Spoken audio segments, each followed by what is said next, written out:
Limitless Wrestling fans. John Alba here with the czar of Limitless Wrestling, Randy Carver. Another edition of the Limitless Wrestling Podcast, available to you on your ears via whatever device and subscription-based outlet you use to pick this up. We are in the aftermath of Hooked on a Friedman, and we are talking a whole bunch of things. Randy, how the hell are you? I'm doing great, man. How are you? I'm surviving. Surviving. I'm on a stretch right now of, I think, 15 of 16 days.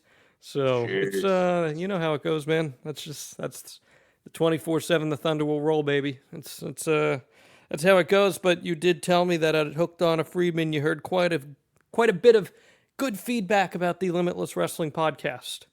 Yeah, man. People were really stoked that we're back with the Limitless Podcast, and I'm very happy about that because I've been having a lot of fun since we've been back recording, and I think a lot of people have been having a lot of fun listening. So always good, and a lot of new people coming up to me too, letting me know that they listen to the podcast. So that's always a plus to have some new viewers. That's great, and it's awesome if you're telling Randy this in person, but the best place that you can tell Randy how much you love the Limitless Wrestling Podcast is you head over to iTunes, you head over to Podbean, you head over to whatever outlet you use to listen to this podcast. Pause it right now, leave a review, 5 stars, tell us why you love the Limitless Wrestling Podcast. It is the single best way that you can help this show grow and help the Limitless Wrestling brand grow. So please go ahead, pause it right now, do that. I'll give you 5 seconds here. Okay, glad you did it. Thank you for that. Appreciate it. So, the Hooked on a Friedman event went down, and we are going to have a lengthy recap of it. We're going to bring in Josh Nason of the Wrestling Observer. He's going to hop on. He was at the show. I'm excited to hear his thoughts on the event, but Randy, it was a little crazy, I hear. Yeah, it was a wild day. We hit a lot of graduation traffic. On top of that, there were a lot of accidents. So almost every carload that was coming from out of state was late. We had some guys not even make it till about halfway through the show. So it was nuts, but we got through it. Luckily, we have a very understanding fan base that we had to open up doors a few minutes after the scheduled opening. We had to start the show about 15 minutes late. And we did have to shuffle some matches around, which, people didn't really realize because we don't advertise the order. But we did have to move a lot of shit around that day. It was a very stressful day, but we had a good team around us really making things work. And we have, the best fans of pro wrestling who are absolutely cool with the couple mishaps that we were having. And we will get into that as we go through the length of the show, so make sure that you tune in for that. But before we talk about anything, before we talk about all these events that are coming up, I want to talk about Summer Camp Hardcore, because this dropped last week, the first bit of information about this. Harry Aaron, who handles a lot of the production for Limitless Wrestling, all the video work that you see, he used to do a lot of the pictures too. He wants to tell our story here at Limitless Wrestling. He's a tremendous storyteller in his own right, and I think he's the perfect guy for this. How did Summer Camp Hardcore come about? What is it? And why is this something that Limitless Wrestling fans should care about? This is all a Harry idea, and this is something that he's at least been talking to me about this for, I would say, 8 or 9 months, maybe more. But he's wanted to make a feature-length documentary about Limitless Wrestling, telling the story of Limitless through the eyes of many of the people who helped build Limitless Wrestling and the fans of Limitless Wrestling. He really wants to make this a huge inclusive piece about really what we're doing up here in the 207 with professional wrestling. And I think it could be really cool. There's a Kickstarter going right now. Harry has got this attached to all of his social media. We've got it shared on ours as well. You can go to tinyurl.com/SCHC film if you want to get more information. There's a video up there as well that kind of gives you a little intro piece as to what Harry is shooting for. There's a whole campaign with a big description, and there's a lot of perks if you do donate to the Kickstarter that he has going. So definitely check that out. A lot of work going into this, and I really do hope it's something that comes to fruition because it's a really cool idea. Me too. And I got some pretty cool archival footage I can add to this thing too from those early stories in the early days of Limitless Wrestling that I think would be a lot of fun. So this is something I really want to see happen. And if you want to see 18-year-old Randy Carver, and, he couldn't even drink yet. It was great. You can make that happen. Head over to that Kickstarter page. It is linked on the Limitless Wrestling social media. So nice and easy to find. And I saw the trailer for it, man, for the Kickstarter, and I'm like, this is a no-brainer. This is a no-brainer. Yeah, it really it kind of set me back though, because it really made me realize how much we've done in not even a 4-year span yet. Like it's pretty crazy. And it would be very cool to tell the story of the growth and just everybody really involved in making this happen. I cannot wait for it to happen, and I know it will happen because these Limitless fans are awesome. Let's get rolling on this, people. Head on over to that Kickstarter, contribute, and make this a thing. So before we get to Hooked on a Freedman, let's go through what is on tap here for Limitless Wrestling and Let's Wrestle. Limitless Wrestling returns to Portland, the Portland Club, Friday, July 12th, for the 2019 Vacationland Cup. Tickets on sale Monday at 7 o'clock at limitlesswrestling.com. Already announced, Kevin Blackwood versus Christian Casanova, which we'll talk about a little more later, how that came to be. That is a first-round matchup. Plus, we know that Ace Romero and JT Dunn are headed to the Vacationland Cup. And then, on top of this, there's a few other announcements. Who else are we going to see there, Randy?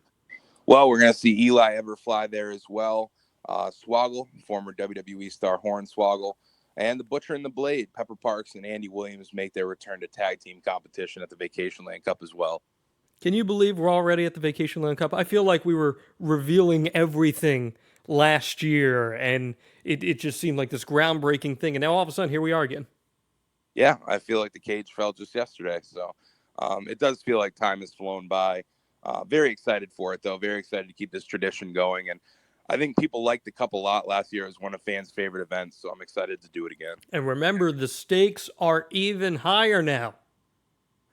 Yeah, it's winning this tournament means even more this year because this is a guaranteed title shot now that we do have a championship. So the layout has changed.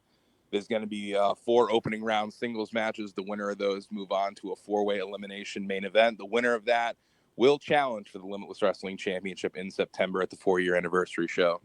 What can people do at this point to convince you that they should be in the Vacationland Cup if they haven't qualified already? I mean, I'm not going to lie to you. Most of the lineup for the Cup, the tournament participants have been set. They're going to be announced here within the next week and a half. But, there is room to still get into this. It's, as we've said before, it's, what have you done lately in the grand scheme of Limitless Wrestling? And it's a mix of that and who the fans want to see and who they think deserve a spot into this tournament. So really, let your voices be heard. If you're on Twitter or anything, send us a tweet. If you're on Facebook, comment. Let us know who deserves a spot in this Vacationland Cup, and we'll definitely take that into consideration. But you'll be seeing a lot of this tournament fill up over the next week. I cannot wait to see how it unfolds. And just like last year, we will do a bracketology episode as well.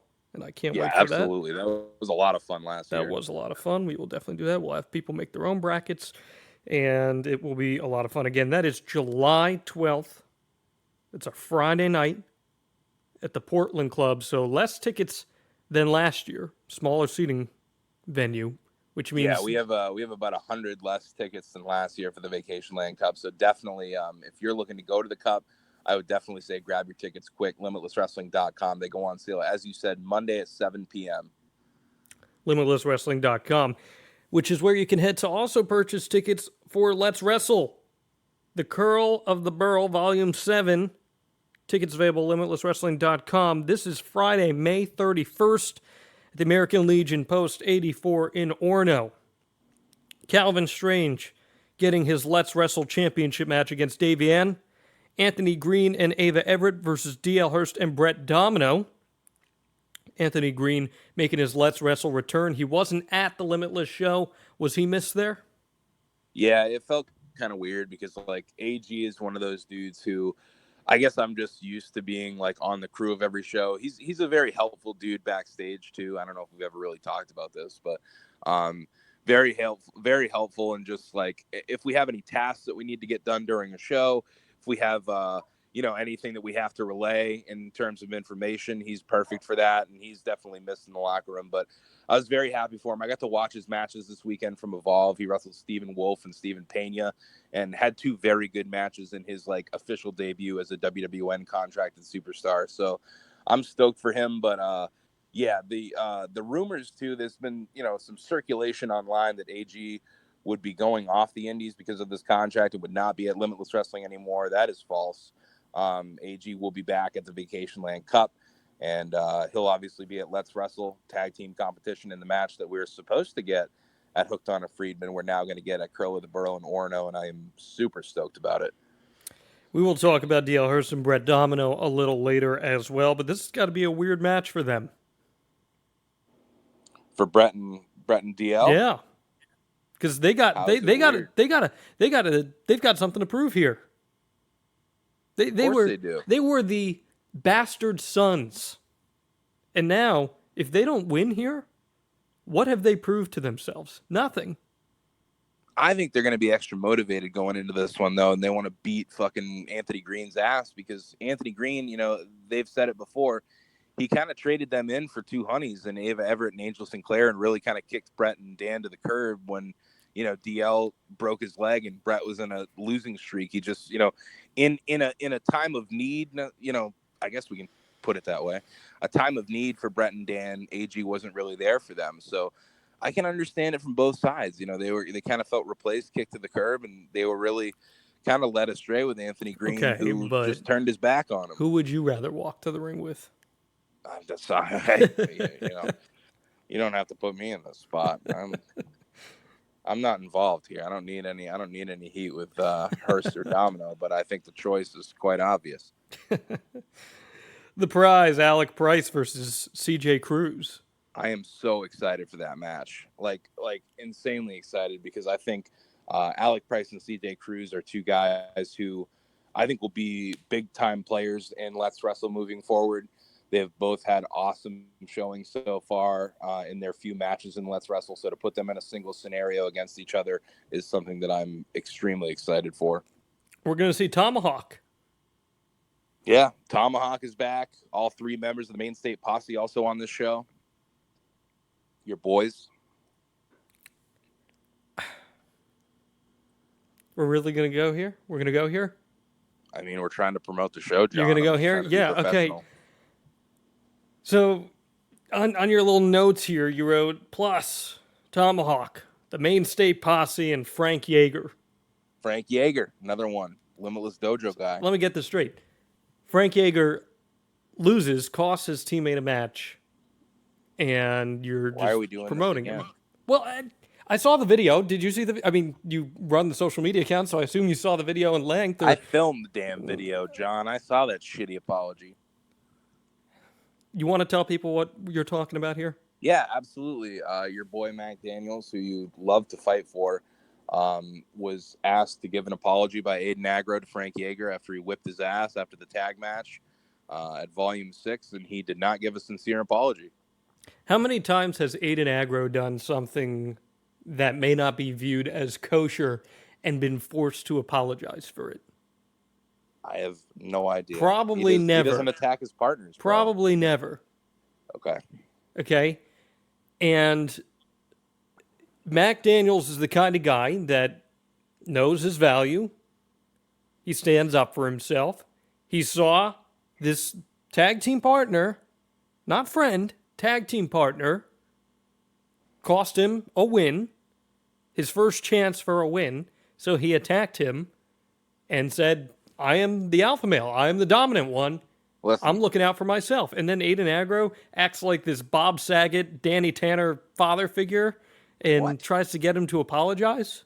Listen, I get the fact that Mac Daniels wanted to make an impact for himself, wanted to show that he's a singles competitor, whatever the hell is going through his head. Like, I get wanting to create that moment for yourself when it's been taken away by a loss.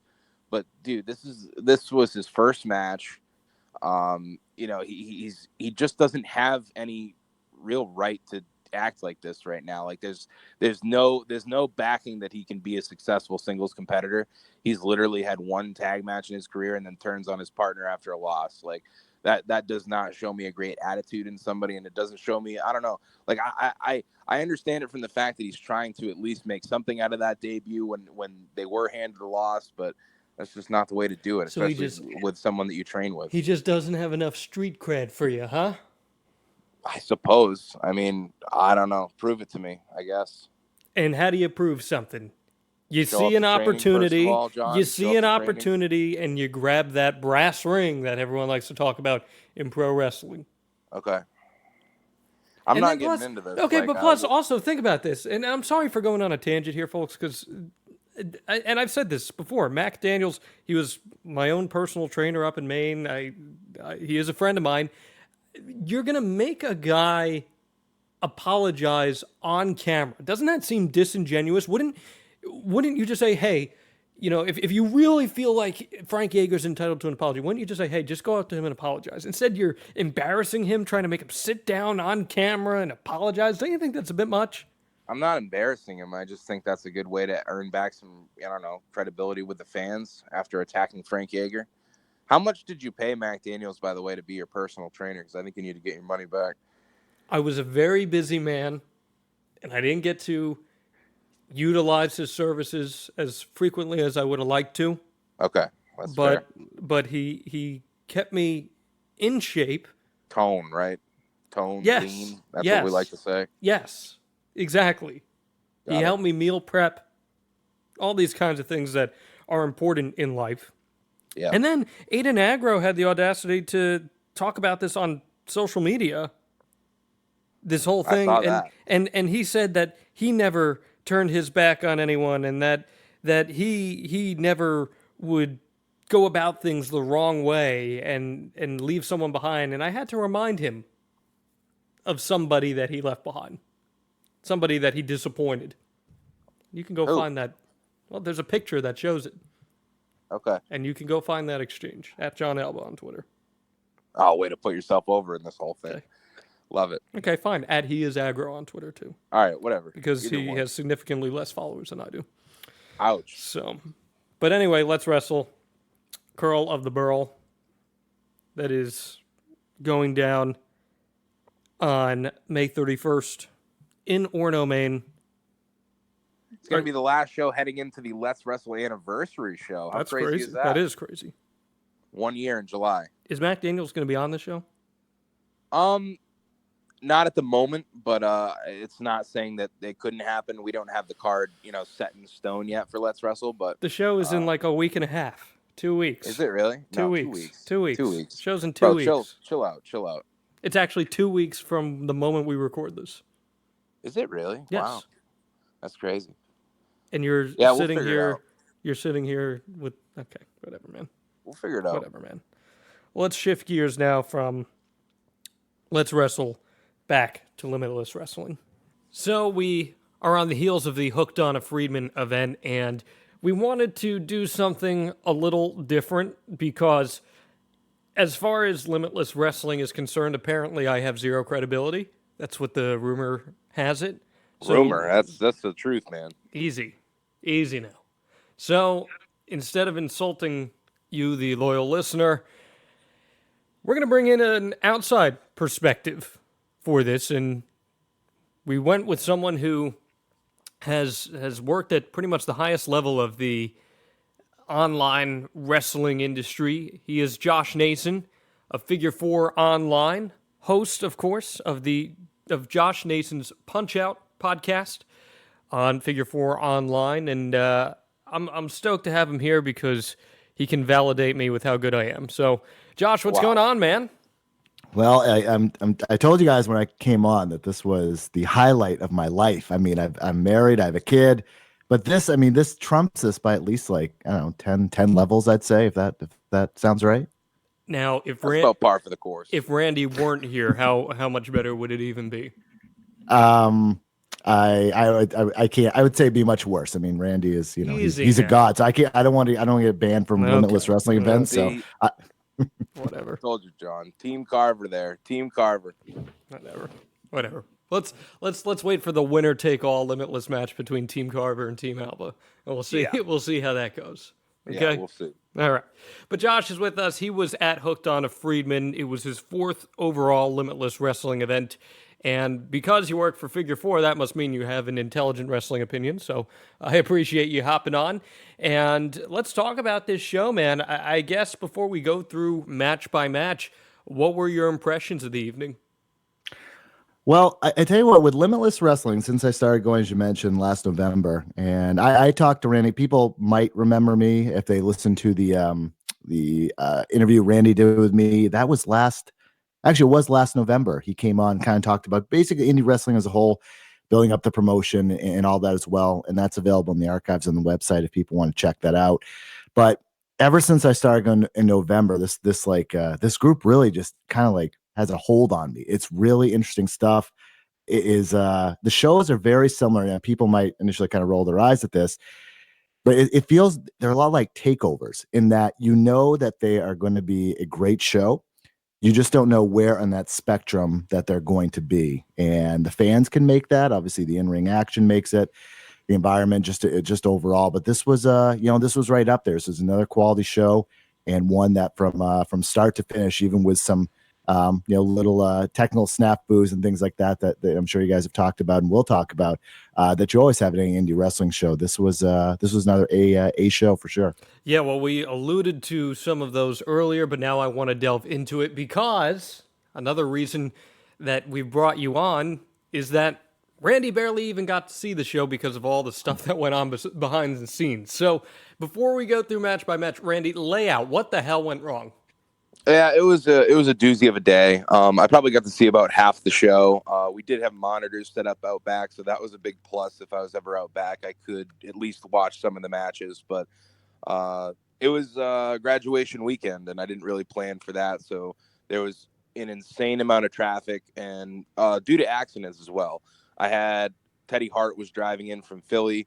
He told me that he hit 3 accidents alone on his way up here from Philly to Westbrook. So we just had a lot of wrestlers running late, and I kind of realized halfway through the day that we're going to have to change up this card a bit because the original lineup we had would have been impossible because we had, Teddy Hart was the latest one to get there, and he didn't get there till 8:45, which is a little insane, but there was nothing he could do. There's so many accidents on the way up. We had so many cars who were supposed to be there around like 5:36, and I'm just getting texts as we go on that they're going to be later. And we ended up having to push the show back about 15 minutes, which I was really stoked that fans were really understanding about, because I think a lot of fans hit traffic as well, because I was getting tweets up the ass as we were heading into like that 6 o'clock to 7 o'clock hour. I was getting a lot of tweets from fans saying that they were either just getting there or that they were just going to get there at bell time. So I think pushing it back 15 minutes not only helped out the wrestlers who were arriving late, but it also helped out the fans because we still had fans pouring into the building at 7:30, 7:45. So, but the original lineup of the card, I was pretty bummed because I was really married to how we had this lineup set originally. We ended up having to move to a double main event format, which is not something that I am very confident in, I should say. I'm very much a fan of like building up cards like a roller coaster ride. And I'm actually very curious, like if any fans have any interest in commenting on this, shoot me a tweet, because this is the first time we've really done like 2 real barn burner matches to end a show. We did MSP and the Hart Foundation and Ashley Vox and MJF. So I'm very interested if people actually did enjoy that kind of, landscape of a card, but I did not. I was bummed, but I still think that we, changing the card up, we had to change it up as late as 6:45. So I was pretty happy with how it came out, everything considered. When you talk about changes here, what exactly, you just alluded to having to do a double main event. Where was the new Hart Foundation and MSP match supposed to be? That was going to go right into intermission because Gotcha. if, you can look at any Limitless card and really pick it out, but we try to open up hot. We try to go into intermission hot, come back from intermission hot, and then obviously have a killer main event. Gotcha. That's the fun part of putting together a card, because all right, this is gonna fucking kill going into intermission. You know what I mean? Gotcha. And we ended up moving Skylar and Victoria into that slot. I still think they produce very well, but it just, you just get married to something, I guess. And that's where I was at. So I was really, I had to take a walk for a minute when I knew that we had to change up everything. It was just a bummer. Now, Josh, with all the confusion going on at the beginning of the show there, were there any concerns from you as a fan that, oh, okay, maybe this isn't going to come together as I thought it would be when I bought this ticket?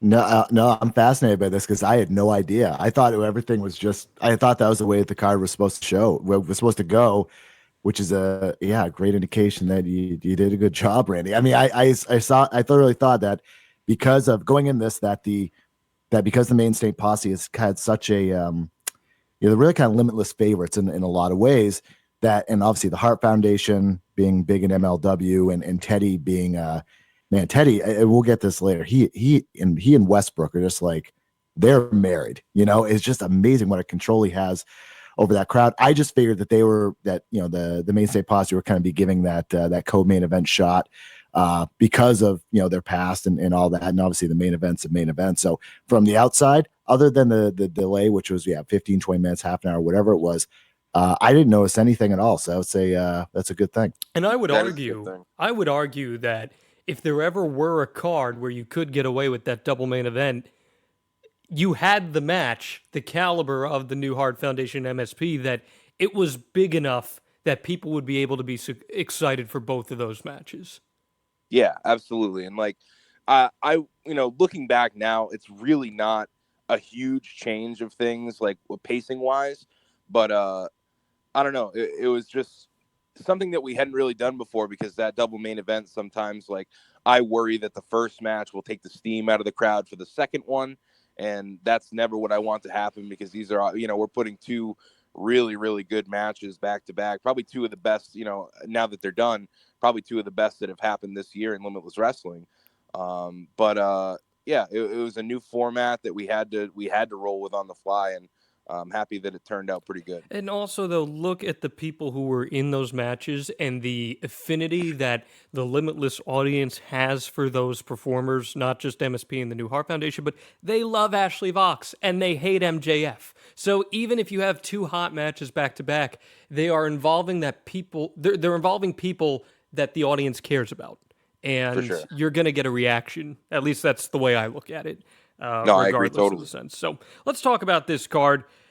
We opened with the Vacationland Cup qualifier, and that was Ace Romero defeating Chris Dickinson, John Silver, and Mance Warner to earn that spot in there. Let's get two perspectives here. Let's start with the audience perspective. Josh, what did you think about this match? Ace Romero continuing to prove that he is a force to be reckoned with inside Limitless Wrestling. And then after Josh, Randy, tell us what the hell was going on behind the scenes at this point. So, Josh, go ahead. Yeah, this is a fun match. Obviously, a good four-way opener. Romero is just he's such a physical force that your eyes just kind of get drawn to him. No matter kind of where he is in the match, you're looking at where he is. Even his actions going on in the outside of the ring, you're kind of curious, where he's at with the whole thing. This is my first chance to see Mance Warner as well. Notes I have: there was a lot of plunder in this match, thanks to Mance Warner. There was some trash can spots early on. A table got involved late, which we'll talk about in a second. But some of the big spots, obviously, this Hurricane Rana on Ace Ace Romero did on John Silver, which was unbelievable. Huge spot, popped the crowd big. And then the finish coming with a double spear into the table by Ace. And then Romero catching John Silver for a power bomb, I believe it was, for the finish to advance. And this was just a wild match, kind of brawling inside, outside the ring. Everyone got their chance to shine. Would like to see a little bit more from Mance Warner, given just kind of how much I've heard about him. But again, with four guys in that spot, it's kind of tough to do. But overall, this was good. Chris Dickinson looked good as well. And I did, maybe Randy will get to this in a second, was after Dickinson was one of the two guys that got speared into the table. I noticed that he was really slow to get up, not obviously part of the show, so to speak. And afterwards, I saw him walking around, seemed to be okay, but looked like he got pretty dinged up there for a second. Yeah, I think Chris was in a little pain. I saw him kind of wincing after the match. I'm not sure. It was definitely a rough go through the table, but I actually did get to watch this match. I really enjoyed it. I think it set the pace very well for the show. After seeing the exchanges between Ace Romero and John Silver, that's a singles match that I really want to run sometime, because I mean, in the short amount of time that they were working together in this 4-way, it was fucking awesome stuff. So look for that maybe down the line as a singles match. But I agree with you. I would like to see more from Mance Warner. I think he's definitely someone who can thrive from a singles situation more so than a 4-way. And I definitely think you'll see him back in Limitless Wrestling soon. But this is one I would definitely suggest checking out. Very fun opener. It was exactly what I was looking for out of an opening to a show. Ace Romero is not a guy who is typically opening up Limitless cards. He has before. That's not to say he hasn't. He has before. But right now, this guy is on a rocket. I mean, he is soaring between MLW. He's going to be on Double or Nothing. His value is super high. Does he have a chip on his shoulder when you say to him, hey, you're opening up this card? Or is it, okay, I'm just going to go out there, steal the show, get my spot in the Vacationland Cup, and do my thing? I think it's steal the show and get a spot in the Vacationland Cup, because, you know, now that we have a champion and a championship, all eyes of every competitor in Limitless Wrestling has to be on that championship. So this was the avenue that Ace Romero has to take. He does have to earn his spot in the Vacationland Cup. Now that he has it, he's got to go win the Vacationland Cup so we can get a title shot in September. Have you done Ace and Dickinson one-on-one? I have not, no. Well, that's a match I want to see. So that's a fun one. Let's get on that too. As far as Ace goes, Josh, what do you think his ceiling is? Well, it's what I really like about him is that despite not having the classic, I wouldn't say WWE look, but just the chisel look that we all seem to think that Vince McMahon goes for, he's getting his opportunity to be in groups like MLW, mentioned AEW coming up, and obviously with Limitless, he's talented and he can fly. And he has a certain charisma about him as well. Obviously the entrance music kind of plays into that, and just the whole package it's fascinating. And I think the thing that we talk about so much when it comes to wrestling is to be different, because there's so much that is the same, especially at some of the higher levels. And he is different. He has a different look, a different approach. And it's not just a classic, he only does power moves. Like I mentioned, that Hurricane Run on John Silver. I mean, that people are just like, oh my God, what are we even seeing here? This is incredible. And he can do these different type of matches. And, you're talking about show openers. The very first Limitless match I saw was him opening the show against Darby Allin. And that was, that will forever be in my heart, because it was my first, and everyone always remembers their first.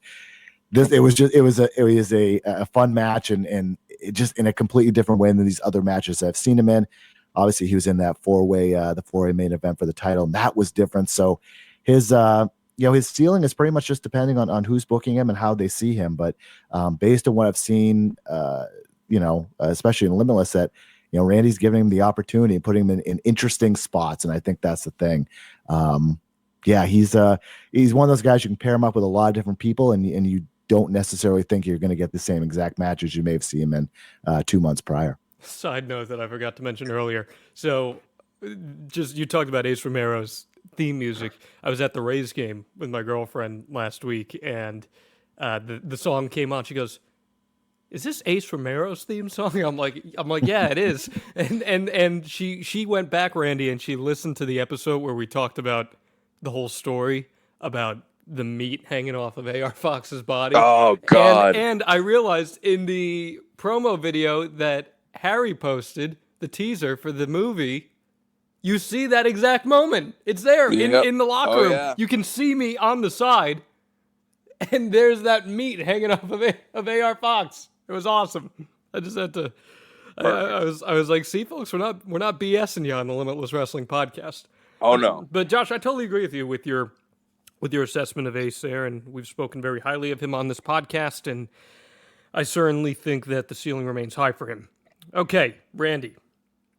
Pretty big moment here in this next match. Brad Hollister picks up the win on Christian Casanova. This is twofold here. The first, Christian Casanova without a manager continues to flop. The second part of it, Kevin Blackwood is back. You had been alluding to it on the podcast, said, hey, he's coming, folks, it's coming. And here he is. Can you describe that moment for me? Just insanely cool. This was one that I was very happy that I got to be out there for and got to watch live. obviously, most people do know, but for anyone who doesn't, Kevin was involved in that nasty car wreck with the Buffalo Boys. Must have been January or late December. I don't really know now, but nasty car wreck. Limitless family came together huge for them, raised a lot of money, as did, the wrestling community in general, like tens of thousands of dollars for these guys. And, he was really, really banged up, had to get his ear sewn back together, had a broken ankle, and now he's back in professional wrestling only a few months later, which is a big testament to how much work that Kevin is really putting in. And I want to give a shout out to Daniel Garcia too, who's another guy who's really grinding, who had 2 broken legs in that accident. And hopefully soon Daniel Garcia will be back. But Kevin Blackwood makes his return, distracts Christian Casanova. And as you said, Christian Casanova's streak of losses since the departure of Stokely Hathaway continues. Brad Hollister now moves to 2-0 in Limitless competition this year. Huge win for him and a huge return for Kevin Blackwood, who then announced that he's the first entrant in the 2019 Vacationland Cup, and he's going one-on-one with Christian Casanova in the first round. So before I get to Josh on this match, why was Kevin Blackwood just allowed to be in the Vacationland Cup? I think that regardless of, because, we talked about the Vacationland Cup last year, it's very much a what have you done for me lately kind of, determinant of who gets in. But after everything that Kevin Blackwood's gone through and the hot streak that he was on before he got injured, I think it only makes sense to give him a spot in this tournament. Josh, what do you think about that, and what do you think of the match? Well, it was a fun return. Obviously, people love surprises, and obviously Blackwood was it was just kind of a fun thing out of nowhere, which is always awesome to see. Let's see my notes from this one. It took the crowd a little while to get into this because I think they were coming off the high of the match before, which was obviously the names and so interesting and so on. Let's see. This was, Hollister picking up the win. He had his big suplex finish on Casanova. Casanova is interesting that he's got everything there. It's almost like he's just missing one thing, and maybe it could be a manager, it could be something like obviously with Hathaway being gone. He's got all the skills, and it's, you see some of these spots that he does, especially this. I wrote it down. It's almost like a diving neck breaker to the ring apron on Hollister that was just insane. Like, I was like, when you see all these moves throughout all these events, and these certain ones just all of a sudden make you say, "Holy shit, that may have really hurt." That's when you know it's a good move. And this was a fun match in spots. Again, took the crowd a little while to get into it. The Hollister headbutts are like unreal, like landing them right on Casanova's chin. Those were really impressive.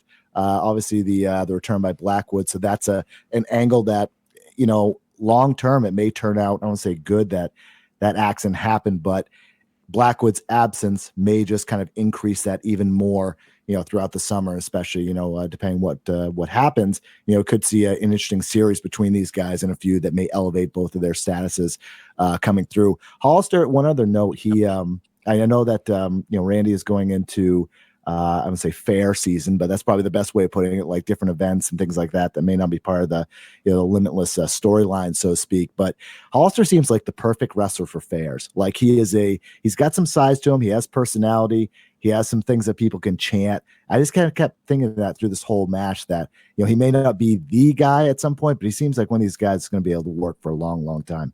Yeah, I'm with you there. I think more so with Brad, it's trying to find out what works right now. This was his first single scenario in Limitless Wrestling. He was in a 6-man scramble in March. So I think it's really getting accustomed to the audience getting accustomed to him, and then kind of figuring out what's going to work for Brad Hollister moving forward, because he's a hell of a competitor. And I'm with you with Christian too. I think we're in an interesting phase with Christian Casanova where we don't have Stokely Hathaway anymore. So the presentation has changed. And with both of these guys, really finding that, one or two things missing that's going to work and really propel these guys to the next level. No doubt. And it could be, sorry, John, it could be that feud too. It could be something like that where it's a series that people get into or what have you. So yeah, it could be just little things like that. And you never know. All of a sudden they have this great match, and then, things just completely change. So, but yeah, the clay is there, just has to be, molded into something that really works. And maybe it's a situation where Christian Casanova bit off more than he could chew. He thought that, okay, I've been on this roll. He picked up several huge wins in the past year, and he was flying high. We saw how talented he was, and now maybe it's all just head games for him. Well, I mean, he's in the cup. In the cup, literally that cup could change his career in Limitless Wrestling if he can go on to win it. Absolutely, no doubt about that. Chris Statlander and Pat Buck. Was this always the plan to do this at this point in the card? Jeez. I think so. This is one that it was either 3 or 4, so it was right around this area. But yeah, I don't think this one moved. I don't think we had any trouble actually with the first 3 matches. It was after match 3 that we started to have to, just shuffle some things around.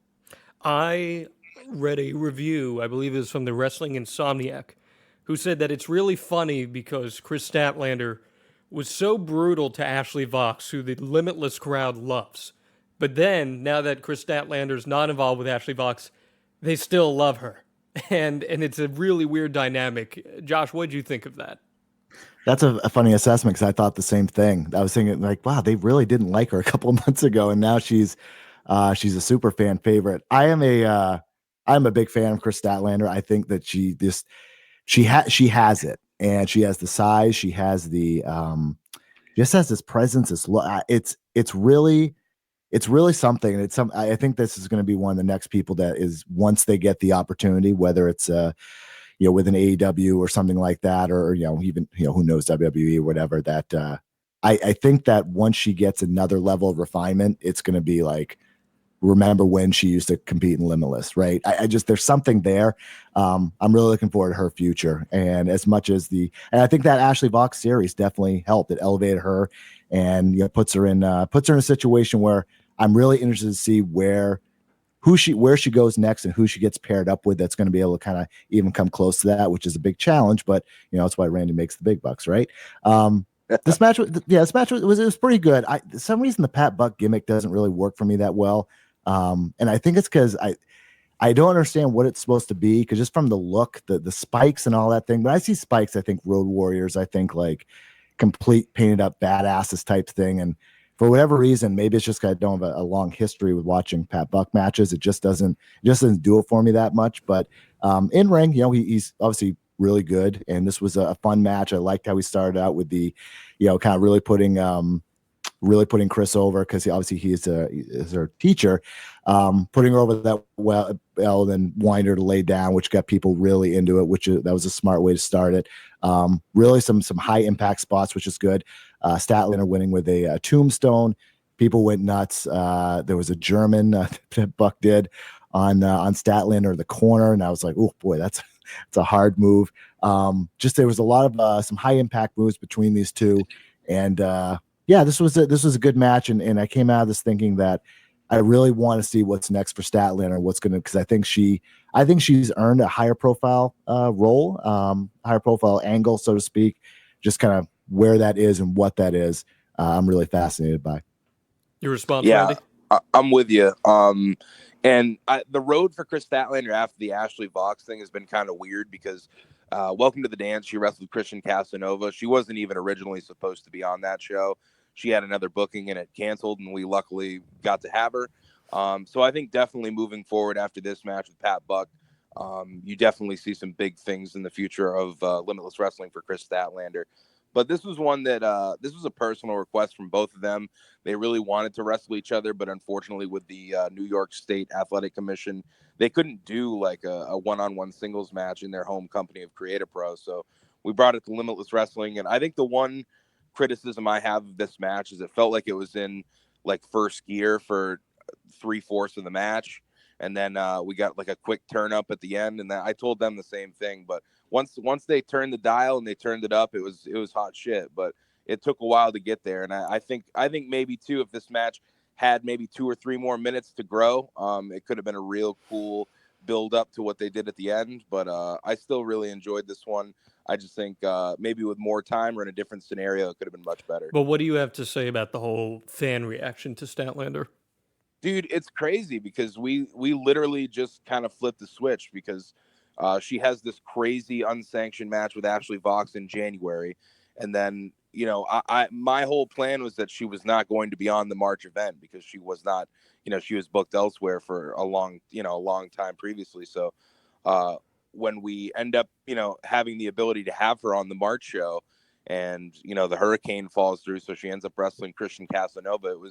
It was like almost a perfect scenario, because immediately after that Christian Casanova promo, she comes out to accept the open challenge in March, and people are behind her from the start. And it's amazing that that's just how wrestling works. Sometimes you have those scenarios where you have to feel it out, because it doesn't always work this way. But she just comes out and is, automatically a fan favorite against Christian Casanova. And that continues into May when she wrestles Pat Buck. And now, just like Josh said, she really is one of the fan favorites now of Limitless Wrestling. Moving on. Another Vacationland Cup qualifier. JT Dunn picking up the win over Adam Brooks, All Ego, Ethan Page, and Brandon Kirk. First off, how nice was it to have All Ego Ethan Page back, Randy? Dude, I love Ethan Page. We say it on this podcast all the time. Legitimately one of my favorite people to book. One of my favorite wrestlers to hang out with if I get the opportunity. I did not on this day because he had a flight delay. So there was a point too. I didn't mention this. We thought he fucking wasn't leaving Toronto at one point, because he was sitting at the airport, hour delay. And we had already, his flight was already coming in like mid-afternoon. So it wasn't the best scenario, but he got there, right as the doors open, I think just before. Very professional, so easy to work with all the time. I love Ethan Page. Josh, what do you think of this match, first off? And second off, how impressive is it to hear these stories about all these wrestlers showing up to the show late, coming in as the show's going on, and being able to put on the caliber of performance that they were able to? Yeah, I mean, I think, organized chaos is probably a great way to describe indie wrestling, right? And that any given night, there are promoters just like Randy that are dealing with this, and even, worse spots where people just can't show up, or they don't respect the promotion enough to show up. And, I'm sure other promoters that would have certain talents that maybe were, they're like, I don't know if I'm going to make it. They didn't have that respect level. They may not even bother to show up. But, Randy and the group have that, that level of gravity and respect. Again, it comes back to respect, that they're going to be there. And when they get there, they're going to put on a good show. So I think that's it's another feather in the cap of Limitless. This match itself, it was fun. These are a lot of guys I hadn't seen before. Two of them specifically, Brooks, was Brooks making his Limitless debut? Yeah, this was his Limitless debut. He's in the States for a few months from Australia. Got it. Yeah, so I'm sure a lot of people, obviously there was probably their first time seeing him as well. Ethan Page is someone that's really kind of built up his name a lot. He had been out there for a while, but really over the past, I'd say, seems like 6 to 8 months maybe, has really kind of elevated his profile a bit. I think I want to say the fat shaming by Ricochet or whatever that deal was on Twitter, I think maybe that may have helped things a little bit. But he just needs to be a likable guy. Comes out, he was he has that charisma about him that really kind of draws people in. The intro, the JT Dunn intro with the Limitless champion MJF was quite something. Ethan Page calling for sexual harassment against those two guys. So this was a lot of fun. The finish came when JT got the pin on Brandon Kirk after a brass knuck shot, and actually no, I'm reading through my notes. After Page had stapled. This is quite a spot. Ethan Page stapled Brandon Kirk's back in his tongue. And then, nasty. That was nasty. That's the one like 15-second piece that I caught of this match was the staple of the back and the staple of the tongue. Right. I just love that stuff. Ugh. Gross. And then JT just hitting the big elbow for the pin. And this was good. I mean, it was really, kind of, Dunn and Page carrying a lot of it, but obviously, Kirk had his moments there with the tongue and all that. I thought Brooks was interesting. You kind of, your first time seeing a guy, you're trying to understand, like, what does he bring to the table? And I thought he held himself out pretty well. And yeah, this was a fun match. And obviously, as we'll get to a little bit later, this is a big result in a lot of ways and setting up some big things down the road. Randy, why put Brandon Kirk in a mix like this? Given his background, and we've seen what he's done in Limitless, why put him in the mix here? Well, I feel like you could ask the same thing about Are you asking it in terms of like the type of competitor that he is? Mm-hmm. Or okay. And I'm not knocking it. I'm just saying, why do that? Well, I think Limitless Wrestling has always been around, like, based around weird matchups, first time ever matchups. I think that's that's continuously how we can present a fresh card, is doing new things. And we've been doing that with Brandon Kirk from the start. Brandon Kirk was definitely someone who was kind of categorized as a deathmatch guy. Mm-hmm. And he did not have a lot of places necessarily where he could come and be a good professional wrestler, which is what he is. So, for months we've been throwing him into wild scenarios. He had a killer match with Ashley Vox in March. Had a killer scramble in November. He's been doing some really cool things, and I definitely think that his work in Limitless Wrestling, especially over the past 6 months, earned him a spot in this qualifier. And I think he held his own, like Josh said. You wouldn't be able to tell that this guy is just like a deathmatch guy necessarily, because I don't even know what that label fucking represents anymore. But some people believe that if you're a deathmatch guy, you can't wrestle. I think Brandon Kirk for months has been proving people wrong. I think Mance Warner is another one who kind of does get that label as well. And I think on this night he proved people wrong as well. Moving on. Skylar with Jeremy Leary picking up the win over Victoria. There was some brouhaha in this match, from what I understand. This was your reorganized mid-show high point, if you will. Can I kick this off real quick? Go for it. Just before I forget. Victoria is the nicest person I told you. I have told ever you. booked. She is the best person I have ever had in a locker room, bar none. Wish I could have her every fucking show. Wish I didn't wait this long to book her, because she was just throughout the whole night super helpful, super positive with anyone who had any questions for her, whether it was a wrestler or a fan, anybody. Just amazing experience. And honestly, I got the most tweets I've ever had over like a special guest. Like, she was the VIP for the night, so a lot of tweets from fans who were just over the moon about how nice she was. So I don't know if any promoters are listening, but this is her retirement tour right now. Definitely give her a look if you're interested in having a really just good person, someone who's going to be great with your fan base on your show. That is who to get. Josh, did you get a chance to interact with her? I did not, but I do have a question for Randy based on what you just said. So when you say that someone's a positive presence in the locker rooms, I don't know if people really understand, for a indie wrestling show, what that means. Can you go into that a little bit? He's talking about absolutely. The anti-me. So I would also put PCO into this category. Oh, definitely. Person. But a positive locker room presence is it can be a number of things. It can be someone who kind of looks after the locker room to make sure it's clean, make sure there's no shenanigans going on, or someone who's helping out people maybe put their matches together, or giving them advice or criticisms or anything like that. She was just positive all around, because she was helping out a lot of the girls in the locker room who had any questions for her about anything. She was very, very helpful to them, very and not someone who was shying away from conversation either. She really did want to talk to people if they had any questions for her about anything about their matches, anything about advancing in professional wrestling. I heard numerous conversations, even with wrestlers who were there who weren't even booked on the show, just popping in to ask her a question. She was more than happy to answer and give them help if needed at all. So she comes out here, has this match with Skylar. Skylar's return to Limitless Wrestling. A new look, Skylar. New attitude, Skylar. What'd you think? Josh? I enjoyed it. I think this is a cool presentation of Skylar that we're going into now, and Jeremy Leary being back in the company. People have wanted that for a long time, and I didn't get to catch much of the match itself, but I got to catch probably my favorite part was Skylar eating that Widow's Peak from Victoria. Josh, what do you think of the match? Yeah, it was good. I didn't have many notes on, other than people obviously giving Victoria the standing O when she came out, which was really cool to see. Good respect level there.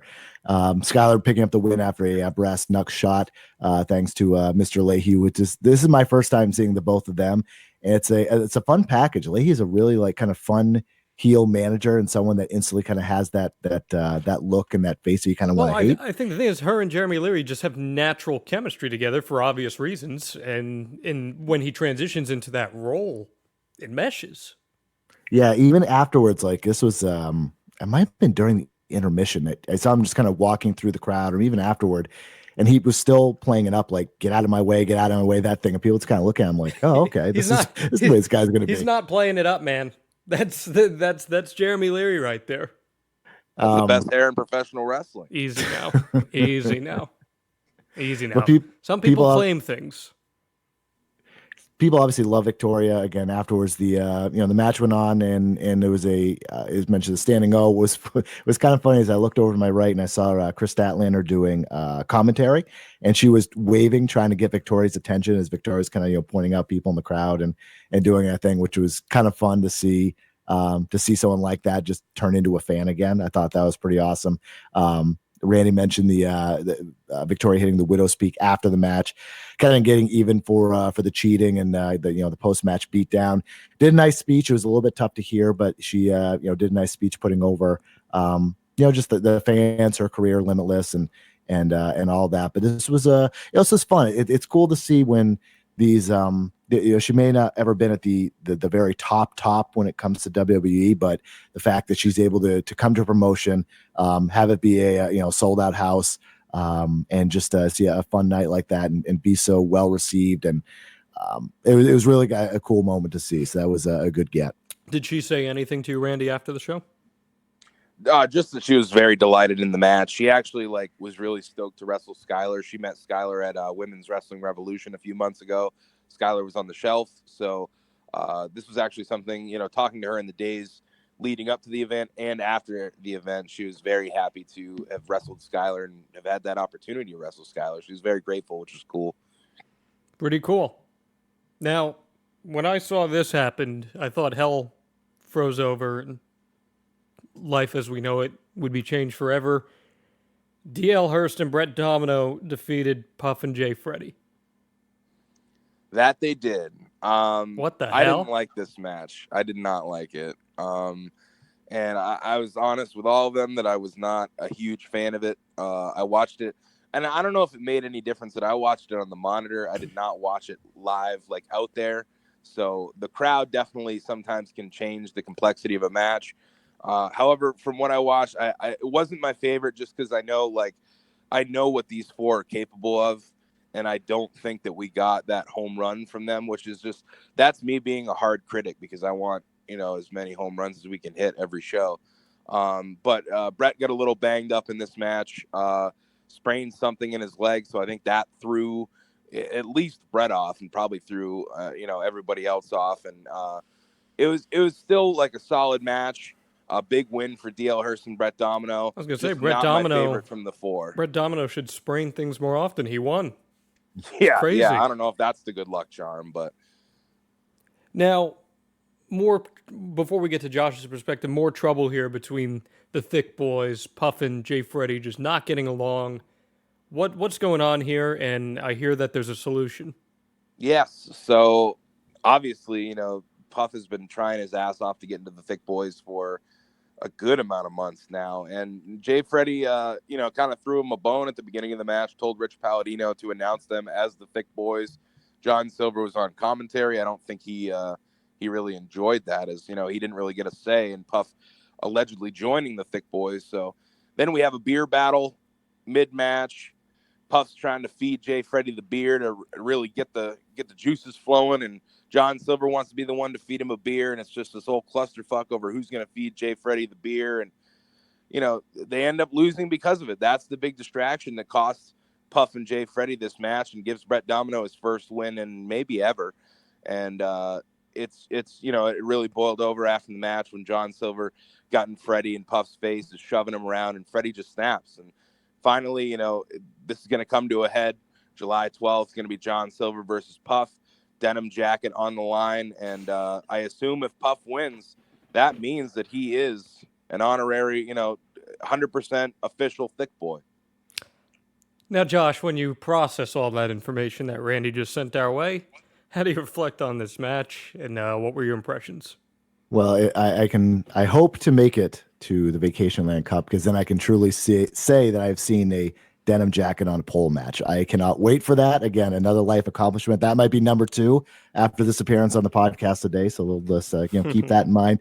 The match was fine. I think more when I think back on this, I just think more about the this advancing the storyline of the thick boys, and kind of getting to this next point, which should be a really fun match. What I'm hoping to see at the Vacationland Cup. And I didn't really come out of this, eager to see Hurst and Domino as a tag team again, or just, they just didn't really do that much for me. And this time I saw that Domino looked like he hurt his ankle or something on the spot, and he was, shaking off a little bit more than you might expect. So I figured he might've been hurt. This is my first time seeing Hurst as well. Obviously he won with his big finisher. So his return back after a long layoff. There was a fun series here that went on a little bit too long, with essentially Puff and John Silver doing the Undertaker urn spot, the Paul Bearer urn spot to the Undertaker, as it were. And I gotta say, when I first saw Jay Freddy back in November, he didn't immediately do that much for me, but he has really grown on me as like a fun personality. And like seeing him over the past 6 months or whatever it's been, he's interesting. He's a fun guy, and someone that's not taking it so seriously, but doing because I've seen him, he does play more of a serious character in other groups, but that he seems to be having a lot of fun with this, and that's evident. And I'm really looking forward to that. I almost said three-way, but the Thick Boys Explode, so to speak, coming up in a couple months. But there is something I want to ask Randy about in this match. I don't know if he saw this, but maybe heard about it afterwards. Was during one of the the battle over the beer can, it went flying into the stands, into the crowd, and I don't know if you saw this. A fan actually grabbed the beer. It was a man, 21 and over, and he actually finished the beer, which was unreal. It kind of took away from, took away from the match. It was kind of a little bit of a distraction. But when you see stuff flying in stands like that, and obviously we'll talk about this more with a human being flying in the stands in a minute, are you just like, oh my God, holy shit? Or did you know it was going to happen? Or I was kind of curious about that. I wish that I had some kind of audio recording on while I watched that happen, because I said I think probably all the swears in my vocabulary, because literally, like, we had this conversation before the match. I'm like, make sure the fucking beer can stays in the ring, because I knew there was a fucking beer can gonna fly, and then I see it's a Tom Brady lob 50 yards down the field. It fucking goes into the second row. I couldn't believe it, and I'm like, oh my God. And I did not see the fan chug it, so that's an amazing piece that I'm just learning now, and I'm pretty. I want to, whoever the fan was who chugged it, let me know. I'll buy you another one because I want to see it. But that's what I would expect though from a Limitless crowd. That's the Limitless crowd, man. Yeah, and I worry about a lot of things when shit goes wrong, or just like obviously shit flies in the stands. But like if the past couple of years in Westbrook has proven anything, it's that literally when anything goes wrong, our fans are very, they understand, and they're backing us all the way. And because we're just, we're fucking honest with them. When shit does go wrong, we're honest with them. We let them know. And every time they understand, and they look to fix it with us. I mean, look at the cage imploding last year. That's evidence of just how strong this Limitless family is, and how cool the audience is. I really do think it's the coolest crowd in fucking independent wrestling. Hey, that's why we have this podcast, because they deserve it. So that's why we do what we do here. Let's keep rolling here, guys. Alley Cat picking up the win over Shaz and McKenzie. Alley Cat's return, first time in a while. Happy to see her back, Randy. Yeah, absolutely. She's now located in the area. Well, I say in the area. She's in the Northeast now, as opposed to Indiana. So it makes it much easier to bring Alley Cat in. I do think that you'll see her a lot more this year. Shaz and McKenzie was in the area. Another one who is from Australia, in the U.S. for a short little tour. I honestly did not get to see a thing of this match. So, Josh, I'm very interested in what you have to say. This is where I should add in that everything said on this podcast by me are my opinions only, and not the opinions of the promotion. I'll throw that out there. I'm going to be polite. I didn't like this match. It was a few things here. So the best part of the match was that when there was a beer spill in the prior match, and the cleanup crew did a pretty good job getting it all up. But when Alley Cat came in the ring in true character, she saw it and pretended that she was going to start licking it, or she asked if it was milk or something along those lines. So I thought that was pretty funny, and someone being kind of completely in the moment and knowing their character and everything. The microphone died because Jay Freddy actually threw it down on the canvas prior. And maybe Randy, you want to talk a little bit about what's happening there? Yeah, I was pretty stoked, man. First of all, we have that beer thing. I was hot after that tag match, and that's probably why I say that I didn't like it, because my experience in that moment was not a good one, because it just felt like a couple things went wrong. I thought Brett might have been seriously hurt, and we had the mic get thrown and broken, which is always awesome because our spare microphone was also thrown and broken. So that was it. So luckily, a big shout out to Mr. Ryan Curry and Adam Hughes, who are a new part of our production team. They got to work on that microphone and fixed it by the end of the night. I think by the end of this match, actually, they fixed it and did a great job. But yeah, we had no microphone for the beginning of this match because it was broken. So luckily, we got the fans' help with the old one fall, and Rich Palladino screamed as best he could. Rich Palladino's a pro, so I wouldn't expect anything. Awesome. Wouldn't expect anything less. So yeah, and so when sorry, John, when you're talking about limitless moments, to me, that's what I jotted down was this was a limitless moment in that everyone quieted down and he did his intro, basically yelling, and that was a limitless moment. Alley Cat won the match with her finisher. This was just didn't work for me. It was slow. Fans were starting to get on it a little bit. There were these guys next to me that were just, they were kind of like mocking the match when it got over, happy it was over. It didn't work. It was just really, really, really slow to start and almost like too slow, if that makes sense. It just didn't work. There was a girl, a young girl, and I have a daughter, so I won't go too much into this, but girl meowing during the match, which people were starting to get aggravated with, like constantly meowing. And again, I have a kid, I get it, but the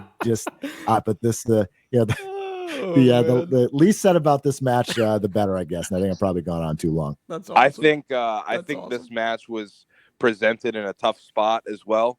And that's on me, I think, because this is the backlash of having a double main event in my mind, is that people know, okay, once this match is over, we get these two bangers. You know what I mean? Mm-hmm. So I don't know if some fans look at it that way. And but I do think, knowing that there's only two matches left and it's a double main event, I think that can lead some people to not pay attention necessarily to a match like this. But I heard similar reviews as you. I still haven't watched it, so I'm excited to watch just to see, what this match was essentially. At that Rays game I went to, the woman directly behind me had a cowbell. And oh my God. The entire game, I'm like, first off, you're a Tampa Bay Rays fan. You're not supposed to be this animated, so let's chill out on that front.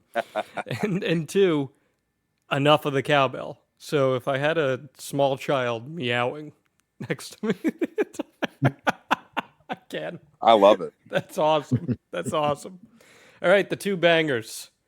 So I said earlier in the show that, Aiden Agro and I may not necessarily be on the same page right now, but I'm super, super proud of the Main State Posse. They, from what I heard, and I can't wait to watch this match, showed up in the biggest match of their career against the new Hart Foundation. They didn't win, but they showed up. And I heard from everyone across the board that this match was awesome. Josh, what do you think?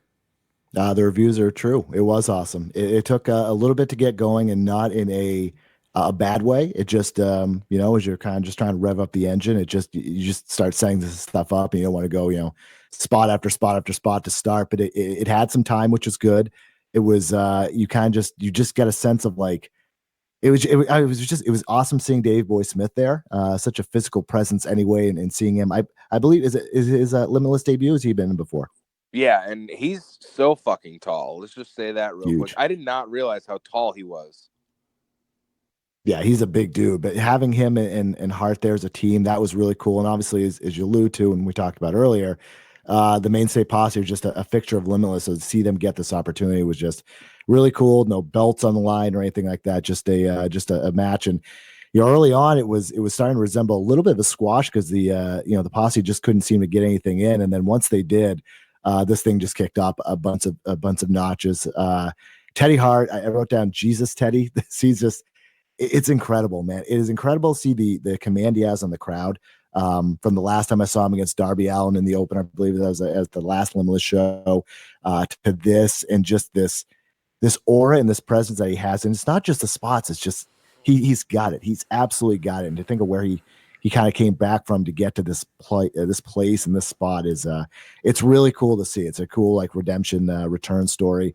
But this was just, I mean, there's so many spots here. I would just say go out of your way to watch this match. Yeah, I don't know what I mean. It was great. It was great. It absolutely it paid off. Hart Foundation winning after their big finisher. I mean, after you didn't think the spots would get any bigger, they hit their huge finisher, the Canadian Destroyer, was off Davy's shoulders. Or I'm not even describing it correctly, but it was awesome. Teddy did a promo afterwards, putting over Randy quite a bit as he's done in the past before. And this was awesome. I mean, Teddy Hart could be a fixture in Limitless for years to come. I think everybody would be very happy about that. Randy, I know you very well.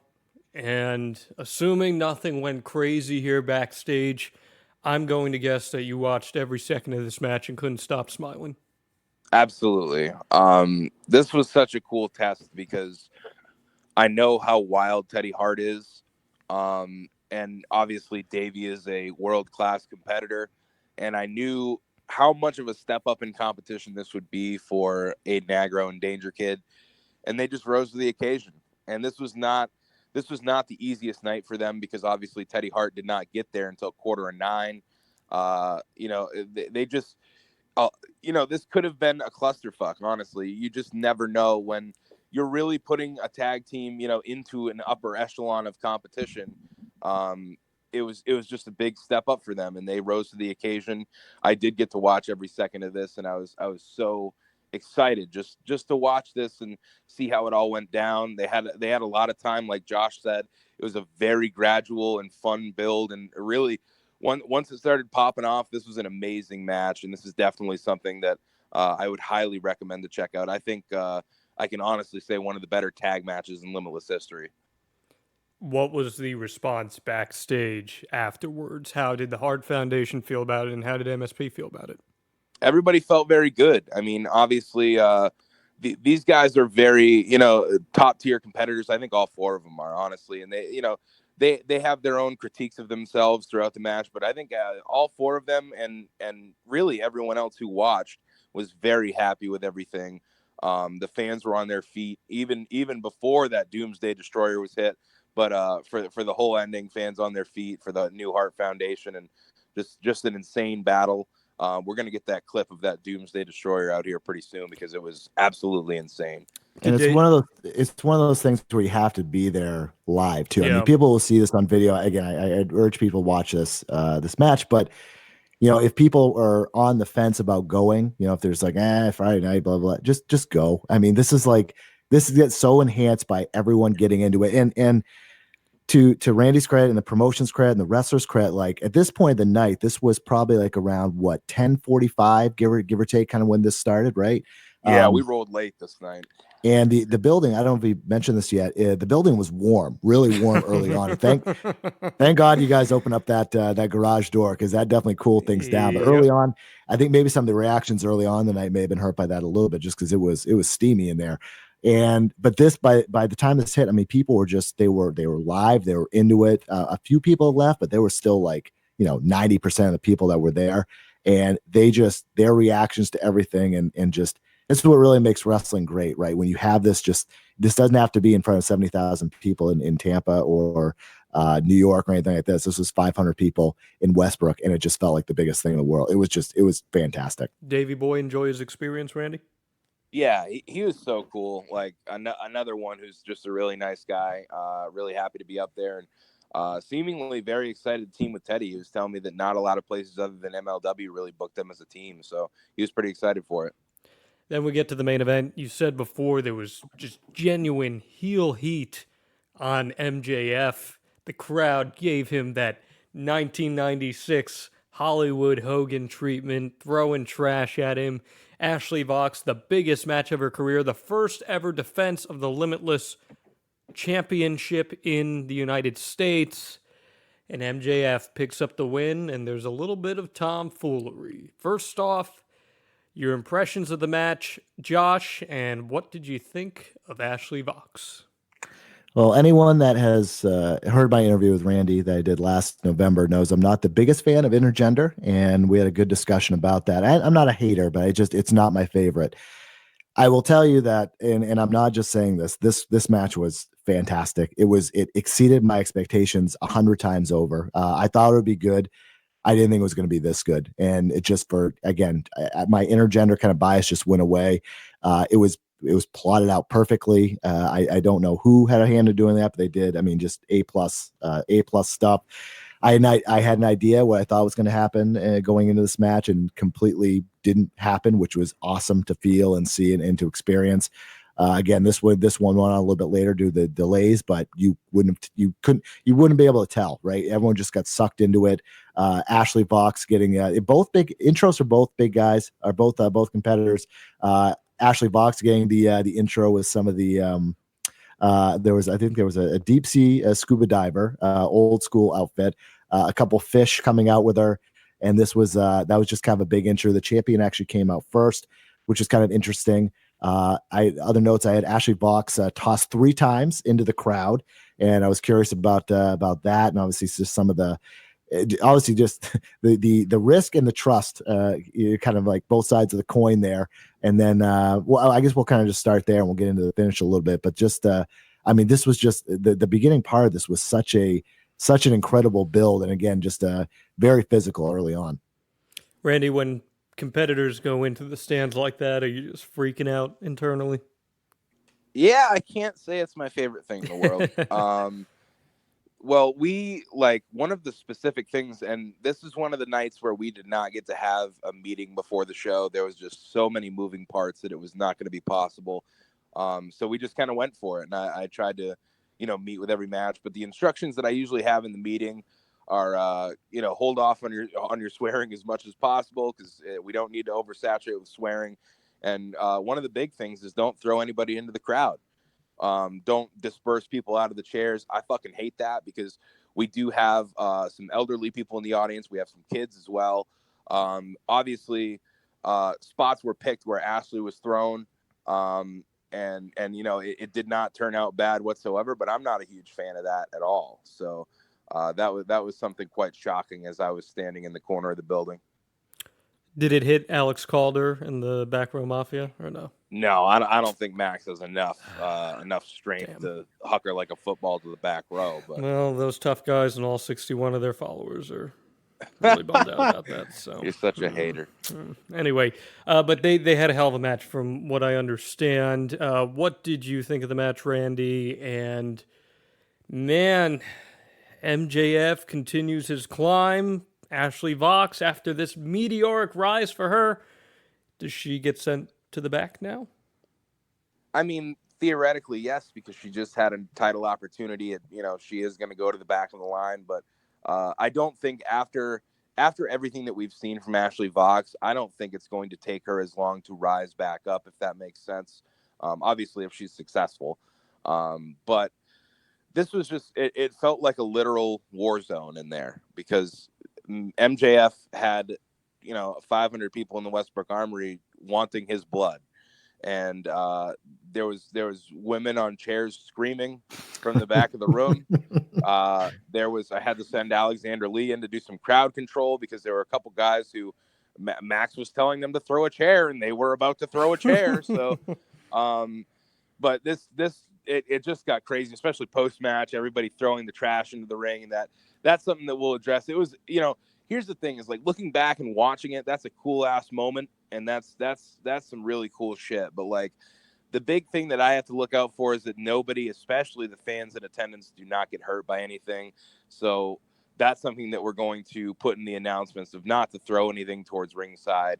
As cool as it's going to look on film, not everybody's going to think that that's very cool, especially if they were to be, hit by a bottle. And luckily, it did just seem like it was empty cans being thrown, but you never know. So cool visual at the end, but man, like, I don't know how Max made it out of the building, because people wanted to legitimately kick his ass, and one guy did, I guess.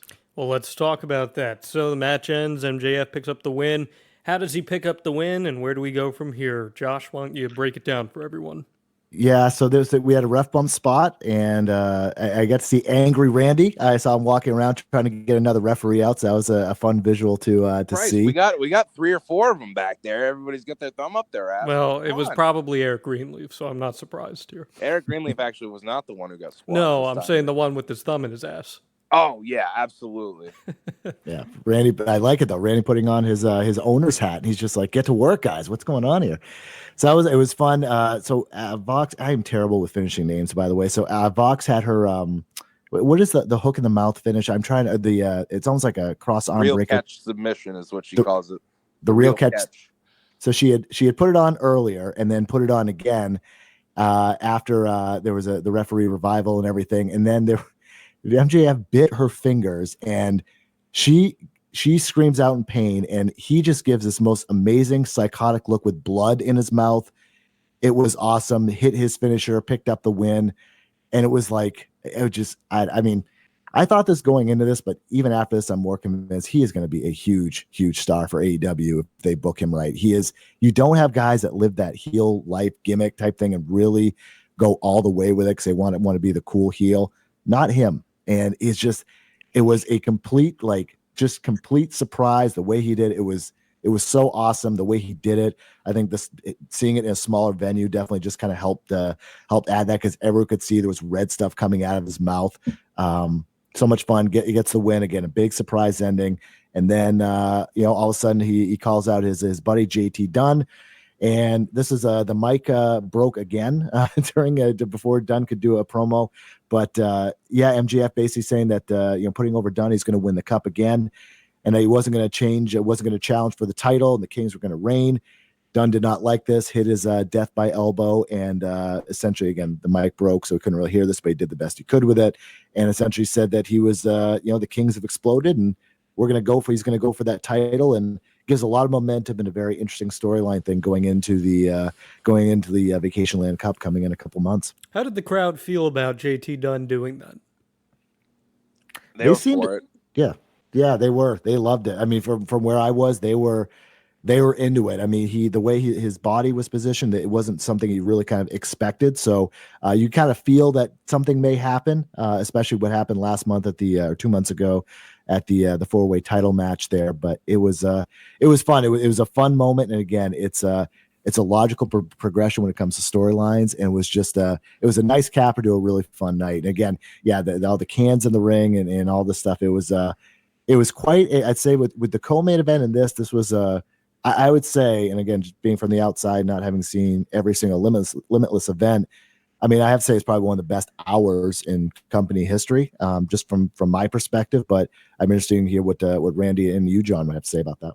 Yeah, I would put that up there in one of the best hours of Limitless history. And I think too the progression of the Kings throughout this night, even MJF, like you were saying, he just solidifies how much he can do. We saw him earlier in the night coming out gyrating in females' faces to Pony, and then later on in the night we see just the psychotic side, the incensed side of MJF, and then we see him get laid out by JT Dunn at the end of the night. So it was a wild ride for the Kings throughout the whole night, and it was a crazy circumstance at the end because I don't think that was something that not necessarily everybody saw that coming at the end, and JT Dunn made his intentions clear regardless if he had a mic or not, elbowing MJF in the face, holding up the title and saying that he was going to win the Vacationland Cup and challenge MJF. And like you said, that's a whole lot of momentum heading into the Cup, and maybe he can do it twice.